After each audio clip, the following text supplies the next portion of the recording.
നമസ്കാരം. Fox view ന്യൂസിലേക്ക് സ്വാഗതം. വാൽപ്പാറ അപകടത്തിൽപ്പെട്ട് മലപ്പുറത്തെ അധ്യാപകർ, മരിച്ചവരിൽ 7 പേർ സ്ത്രീകൾ. വാൽപ്പാറ റോഡിലെ 13-ാം ഹെയർപിൻ വളവിൽ വാഹനാപകടത്തിൽ 9 മലയാളികൾക്ക് ദാരുണാന്ത്യം. മലപ്പുറത്തു നിന്ന് വിനോദയാത്രയ്ക്കെത്തിയ അധ്യാപക സംഘമാണ് അപകടത്തിൽപ്പെട്ടത്. മരിച്ചവരിൽ 7 സ്ത്രീകളും 1 പുരുഷനും ഉൾപ്പെടുന്നു. പാങ്ങ് പള്ളിപ്പറമ്പ് GLP സ്കൂളിൽ നിന്ന് വിനോദയാത്രയ്ക്ക് പോയ അധ്യാപകരാണ് അപകടത്തിൽപ്പെട്ടത്.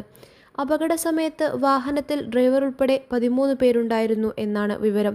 പരുക്കേറ്റ 5 പേരുടെ നില ഗുരുതരമായി തുടരുകയാണ്. ഇവരെ പൊള്ളാച്ചിയിലെ ആശുപത്രിയിൽ പ്രവേശിപ്പിച്ചു. 8 പേരുടെ മരണം സ്ഥിരീകരിച്ചു. 5 പേരെ അബോധാവസ്ഥയിൽ ആശുപത്രിയിൽ പ്രവേശിപ്പിച്ചു.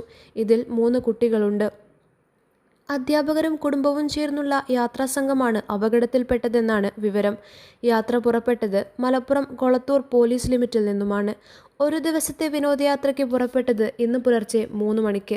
ഇന്ന് രാത്രി തിരിച്ചെത്തേണ്ടതായിരുന്നു. നിയന്ത്രണം വിട്ട മിനി വാൻ മറ്റൊരു വാഹനവുമായി കൂട്ടിയിടിച്ച ശേഷം സംരക്ഷണ ഭിത്തി തകർത്ത് കൊക്കയിലേക്ക് മറിയുകയായിരുന്നു എന്നാണ് പ്രാഥമിക വിവരം. അപകടം നടന്ന ഉടൻ തന്നെ നാട്ടുകാരും പോലീസും അഗ്നിരക്ഷാസേനയും ചേർന്ന് രക്ഷാപ്രവർത്തനം ആരംഭിച്ചു. വിനോദസഞ്ചാരികൾ എത്തിയ മിനി വാൻ പൂർണ്ണമായും തകർന്ന നിലയിലാണ്. മൃതദേഹങ്ങൾ പോസ്റ്റ്മോർട്ടം നടപടികൾക്കായി പൊള്ളാച്ചി ജില്ലാ ആശുപത്രിയിലേക്ക് മാറ്റി. സംഭവത്തിൽ തമിഴ്നാട് പോലീസ് അന്വേഷണം ആരംഭിച്ചിട്ടുണ്ട്. ന്യൂസ് ഡെസ്ക്, ഫോക്സ് വ്യൂ.